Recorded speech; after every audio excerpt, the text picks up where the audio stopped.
years old. My great uncle owned a farm at Pigeon Mountain, and we would just roam all over the 1,000 acres he had down there. And there was one place that we found this odd hump, and it had boats sticking up out of the top of it.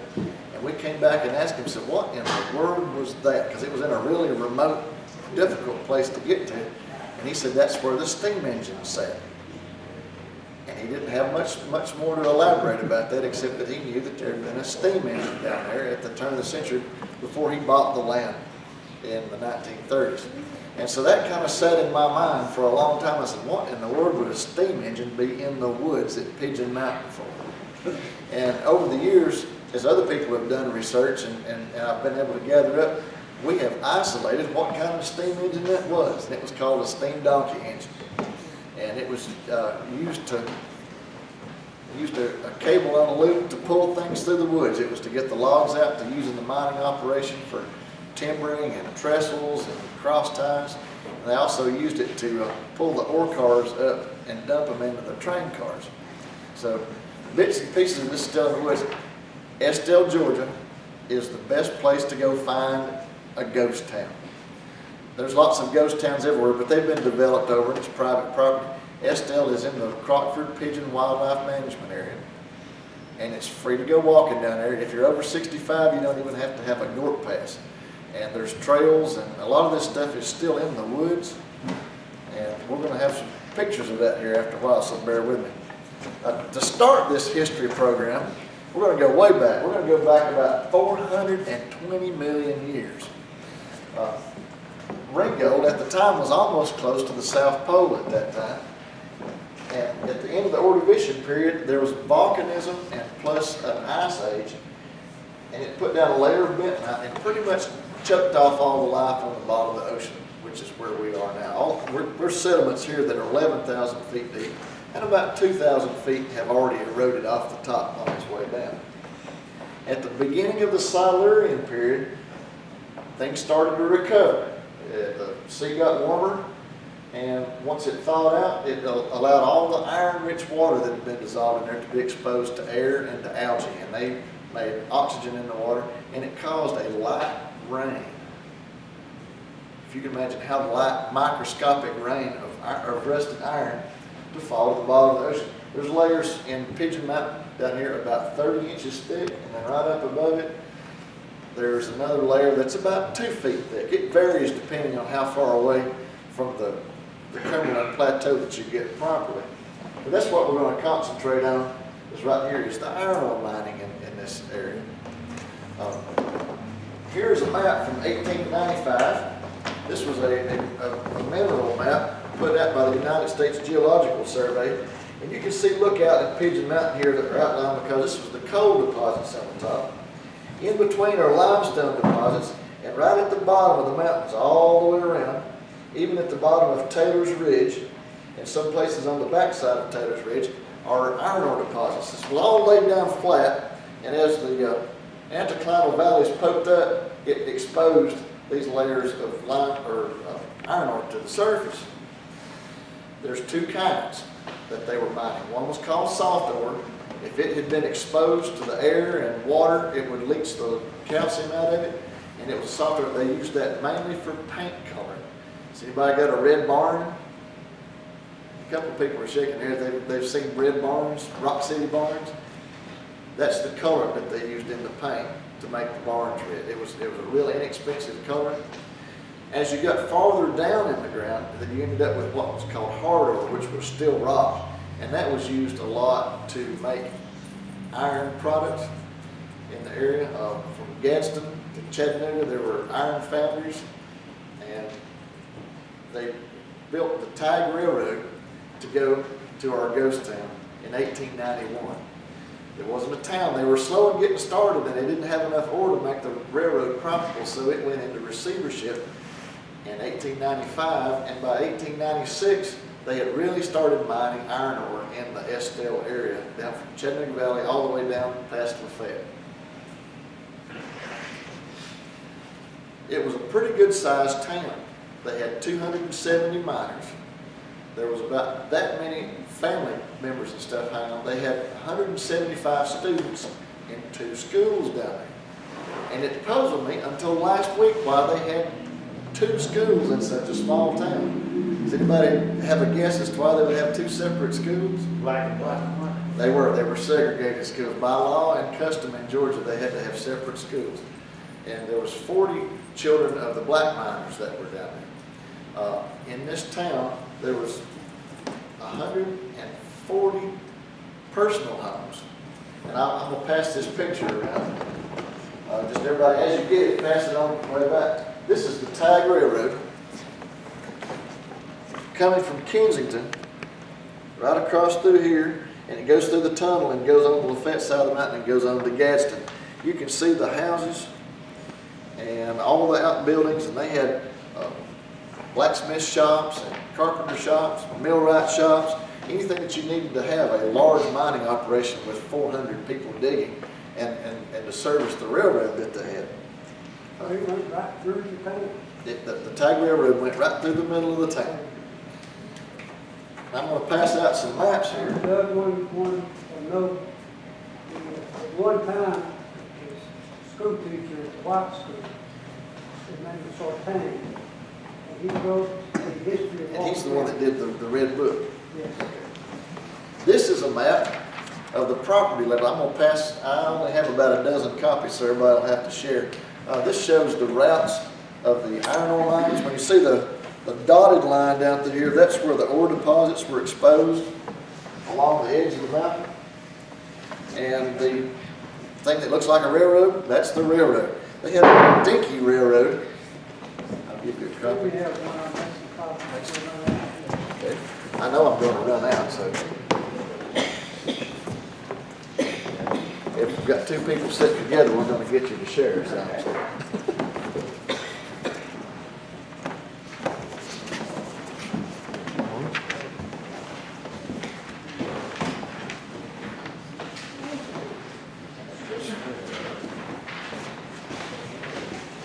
I'll get you.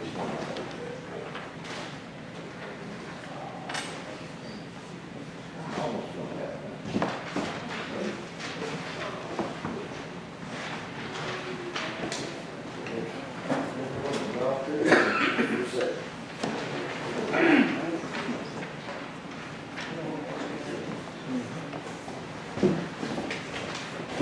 When we call it a dinky railroad, it was actually a narrow gauge.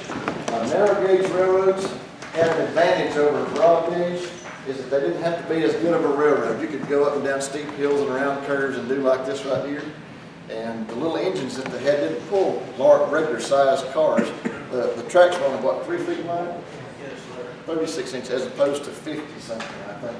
4 foot 8.5 inches standard gauge. But it did make it where it was easier to get these railroads built in there and cheaper.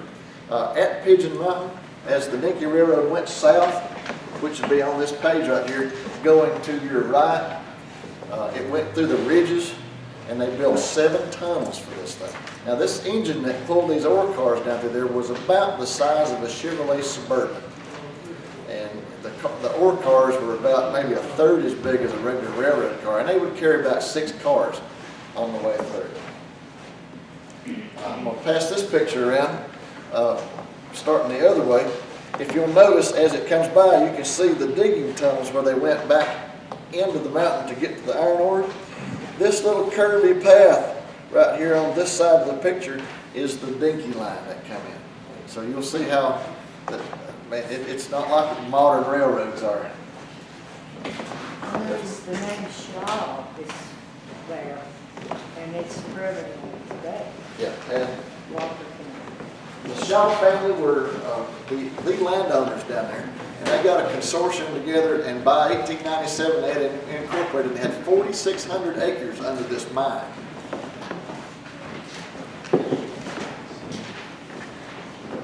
I'm going to send around a whole bunch of pictures, so I hope y'all. That is a picture of the actual dinky engine at Estelle. It's kind of fuzzy because I had it blown up from a picture about the size of a half a dollar. But it shows the type engine. It was a Porter Saddleback, which was, it just had the 4 pulling wheels, no trucks in the front of the back. It didn't even have a tender. They would The saddleback part was the extra spare water tank was on top of the board, and they would just have a cage at the back for coal that was enough for one trip to take out to the end of the mountain. It was 7 miles in and 7 miles out. Here's a picture coming around the other way. This is not of that particular engine, but it's one of the same kind, and you can actually see from this better where the saddleback engine was. They said that they like to drive these things backwards for comfort, and because it was easier to see where they were going, they would pull the trains backwards down there, and then would have to push them back to the railroad, to the main railroad there. So you wouldn't pass that one. I have to get my spectacles on. So they used coal for the steam engine, but the donkey engine burnt wood. Okay, they had a commissary there, and by 1907 they had 175 houses, 230 miners and their families. They had the industrial buildings, the commissary, they had a mule stable, 30 mules were kept on there for pulling the ore carts with. The blacksmith machine shop was run by Frank Sullivan, who supervised the maintenance of all the railroad cars. There was a wash house and a locker house, a galvanized iron building housing the steam plant, a sawmill, and a supply house.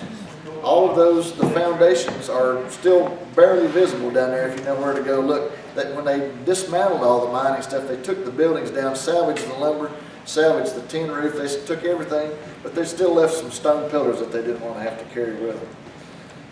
One thing that I did find interesting about this was before child labor laws were involved, and so children as young as 7 would be involved in loading the ore cars at the mine, and when you got to be 10 years old, then they would move you up to where the wash plant was to sort and make sure that there was only ore that came out, and that get rid of all the shale and the limestone and everything else that we get accidentally mixed in.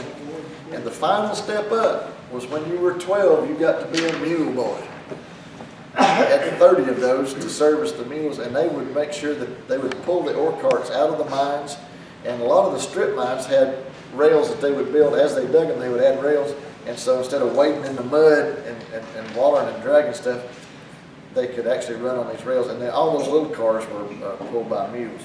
Once the mules pulled the car out to get it to the railroad, they built tipples. Anybody know what a tipple is? Everybody's shaking their head. This is a picture of the double tipple, which was at the pocket. If anybody's ever been to the natural area there at the Crockford Pigeon area, where there's a boardwalk that goes up through the valley there, this is due west from there. There was a tunnel mine, and then on the top there was, they used the strip mine, so there's tunnels that this building would almost fit in that you could slide down through the mountain. They moved a lot of earth, and they would bring the ore carts out here and slide this stuff down and slide it into the main railroad cars, and then drag it up the Dinky Railroad and then back down the hill on the other side, which I thought would be an interesting ride.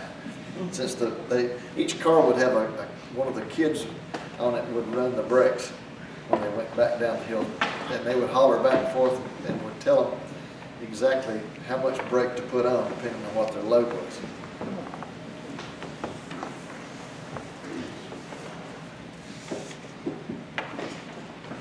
There was a boarding house there. It offered the miners who didn't live in many houses a place to stay. Paul Shaw, he was asking about the Shaw family. Not only did they own the land, but they were making money off of this.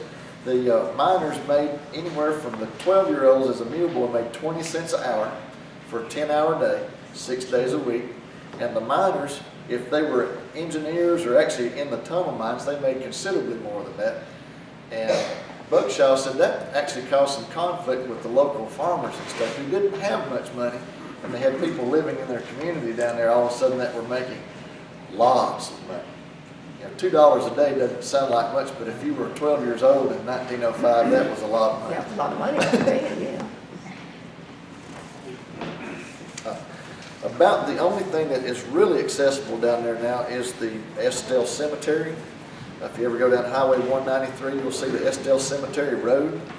drive up there, it's a really creaky old creepy cemetery. It's not very well maintained. But Hidden cemetery, yeah.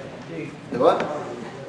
Said it's a hidden cemetery, ain't it? Yeah, somebody told me that there was 3 kinds of cemeteries.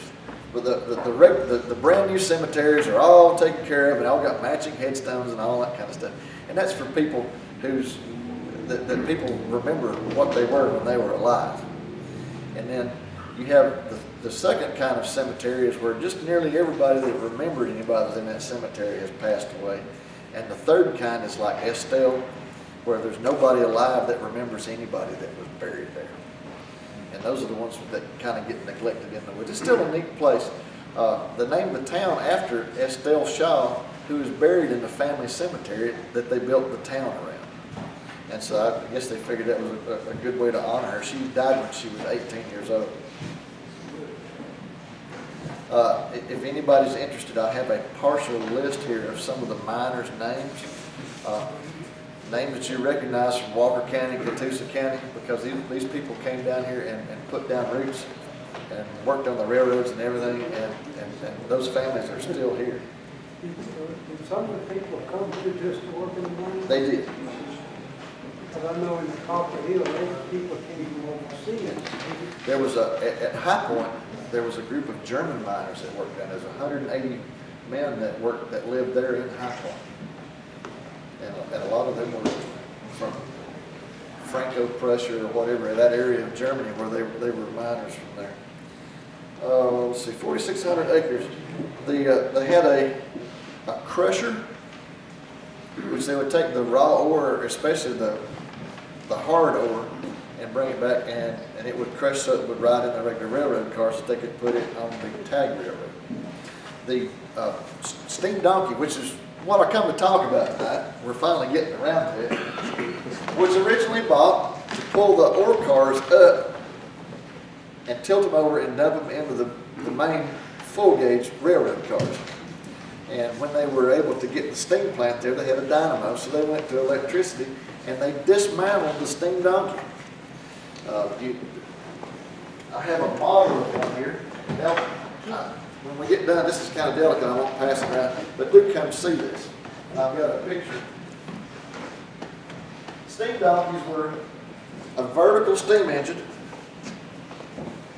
with a piston system and a series of gears and clutches so you could make things run. They had pulleys and spindles and every kind of arrangement that you could think.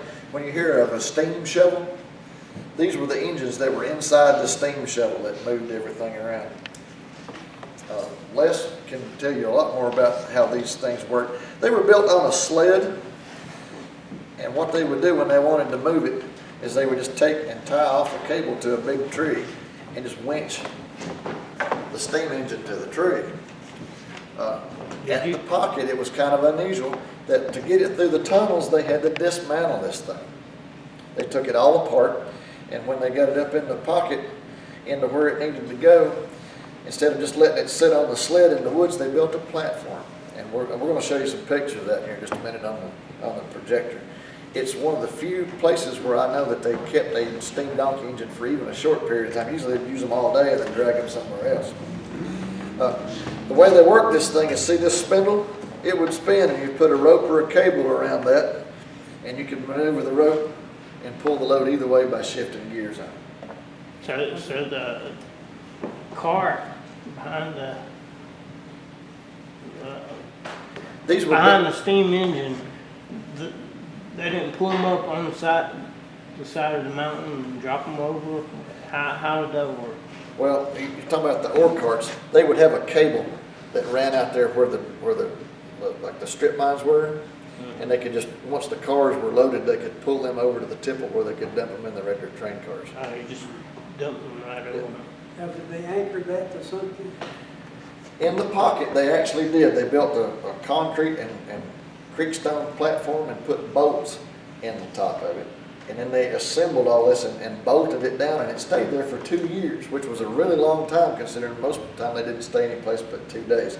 They would have to put these things next to a creek because they needed a water source, and they burnt wood or coal or whatever they could come up with.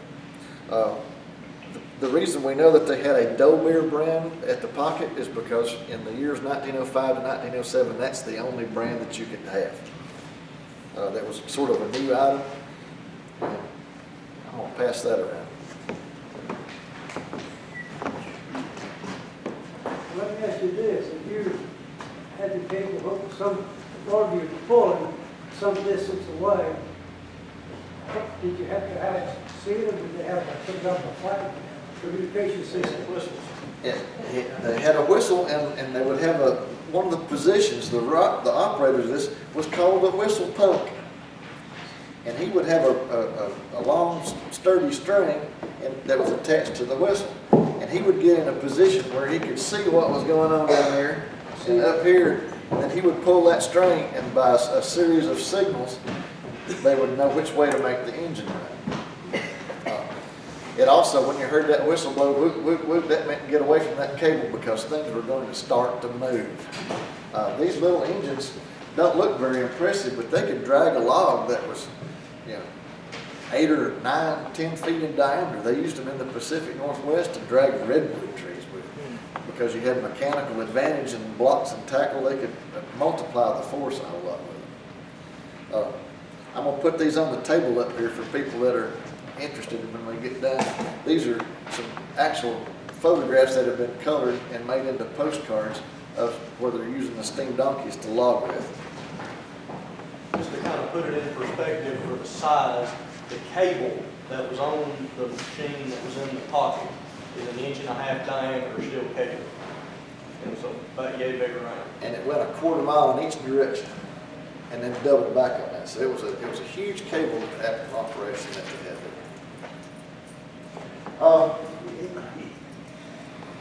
Some of the pictures that we passed around, if you looked at them real close, you could see that the miners had several different type lights on them. That's what I'm going to let Les talk about here for a second. That's a close question. Was this open mining or tunnel mining? It was both. And a lot of the mines that are still visible from there are these long trenches that follow the contours of the land. I mean, deep trenches, 20 feet deep and 25 feet wide. Where you used to live in Chattanooga Valley, all that back there behind Floyd Phillips's was all mined out like that. At Pigeon Mountain, the ore deposits were thick enough and deep enough that it made it worthwhile to tunnel mine. Where did the ore go to be processed? They would take it to Gadsden mostly. And the Tag Railroad made its most money while they were hauling ore back and forth. They didn't have enough regular freight traffic going and so when the ore kind of sputtered out in 1922, then the Tag Railroad went back into receivership. What was that road? About 1 mile east of there. If you stood on Frank Shaw's porch, you could see where the town of Estelle was and all this apparatus up at the foot of the mountain. 193. Where you go on Highway 193 and it goes through Dug Gap on Pigeon Mountain, makes a real sharp curve right there. Directly under you is the Tag Railroad tunnel that goes through the end of Pigeon Mountain. And it's 600 yards long. It's more than 1/2 mile. They still call that Missionary Ridge. That was the tip of Pigeon Mountain right there. You said the highway was